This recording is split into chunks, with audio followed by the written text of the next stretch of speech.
Redemption.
So I updated this build, getting rid of the chill out mask with the extra protection from Elite on it for the Catharsis mask, which I think was a better improvement. I lost 12% protection from Elite, but I gained a little bit more base regen off my Fixer drone that heals my armor bar about 4% faster, which isn't enough to justify the protection from Elite loss, but is enough to at least mitigate it some and add to the main thing, which was getting the Catharsis effect, which gives me a decent little damage boost, but also more importantly gives me healing pool drops, which frankly helps a lot even in the thick of combat, because like even if I'm only standing in it for a little bit before I have to move again, it still offers a good amount of healing during that window. And also it removes negative statuses like Ensnare, which is great to get me out of sticky situations too during combat.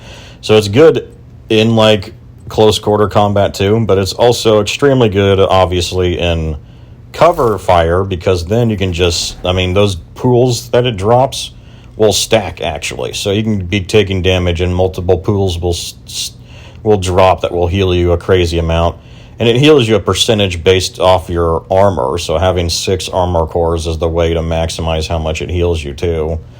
And behind cover, like, I'm practically invincible now, which I actually really like, because this build is not a pure tank build. It can't be, in order to obtain Tip of the Spear and actually obtain an infinite Flamethrower. I'm forced to give up tankiness, unlike my pure tank build. And you know, what is it? Chill Out Mask, it is better than Catharsis in my view for a pure tank build, because then you just, on him, I want to maximize my brand bonuses for armor regen, for base percentage armor regen as much as possible, while also maximizing protection from Elite as much as possible. So it makes sense on him to use Chill Out Mask. It doesn't make sense on this guy, who's more of a hybrid tank flamethrower build, you could say. And this build, unfortunately, will never be good on Legendary, because you always fight Black Tusk enemies on Legendary that just straight up ignore fire. They just straight up ignore the fire and just go straight to cover immediately. And also, you have to deal with the robots a lot more, and robots are completely immune to fire for the most part. So, yeah, this build, I think, will never be good in Legendary, unfortunately. Legendary is stupid, of course, and just locks certain builds out. Just like other things, like Countdown locks out skill-based builds for no reason, or, you know, drone and turret builds for no reason, because I say for no reason because those builds are not overpowered at all. Like, if they're overpowered, yeah, like in the beginning of the game, actually, like when you played the very beginning of Division, like your first playthrough, you've learned very quickly that the Striker drone is the most OP thing to use for sure in the beginning of the game. But I mean, in endgame, it's still OP on a good refractor build. Like, I use a striker drone and assault turret build, and that I love too, as much as this build. But it's not OP. It's not better than this build in my view. It's not better than my pure tank build for what it does in my view. So I mean, it's not overpowered, and yet they lock out certain builds in this game, which is, I always say, this game gives you a lot of build diversity, but not much build freedom. It gives you lots of different builds you can make, but it forces you to use the builds they want you to use in so many situations, which I hate. I hate that. But it is what it is. I've ranted about that enough with Division and their stupid, you know, forced cover shooters, legendary difficulties, semi-floor 100, that kind of bull crap that just says no to certain builds no matter what you do on it.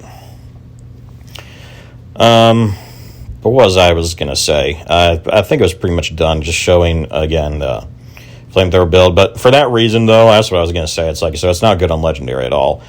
But it's great on Heroic. It's my favorite build on Heroic, because it's low enough difficulty that fire still matters.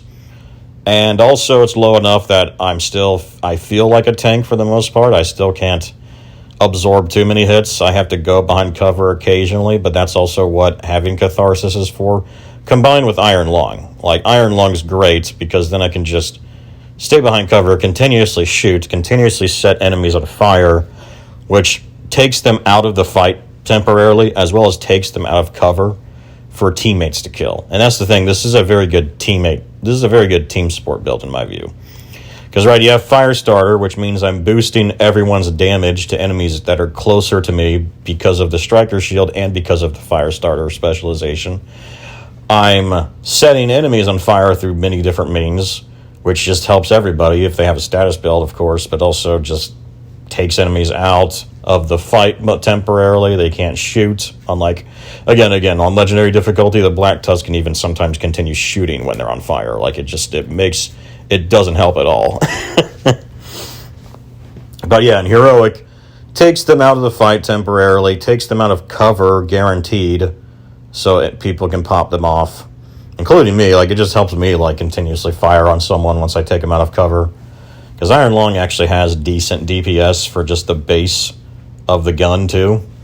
And, if you saw my Iron Lung, I went with one with Rate of Fire, because it makes the most sense to me. Rate of Fire is kind of just a flat DPS buff for one, but it's best on Iron Lung because you're trying to deplete the magazine as quickly as possible so you can start burning things faster. So that's my little pro tip there, is definitely get Rate of Fire on Iron Lung if you're going to do it, so you can get to the burning phase faster.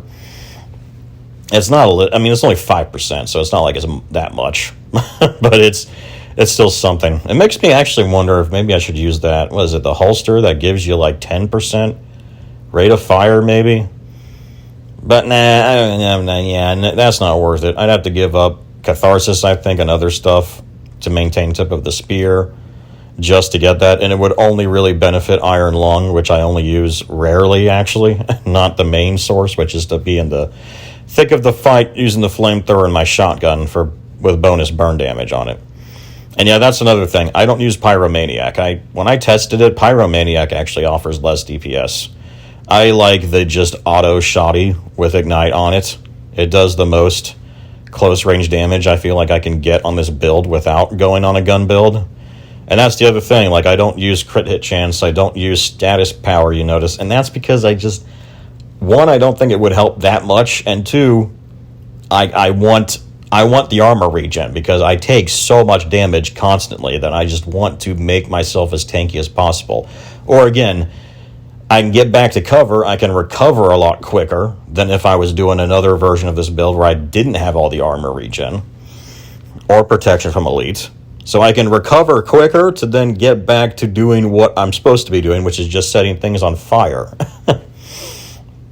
Yeah, status power would help. It still wouldn't be enough to overcome the legendary difficulty bit, I think. But again, I don't think it's worth it, honestly. This build, you have to be up in people's faces so much that you got to make yourself as tanky as possible.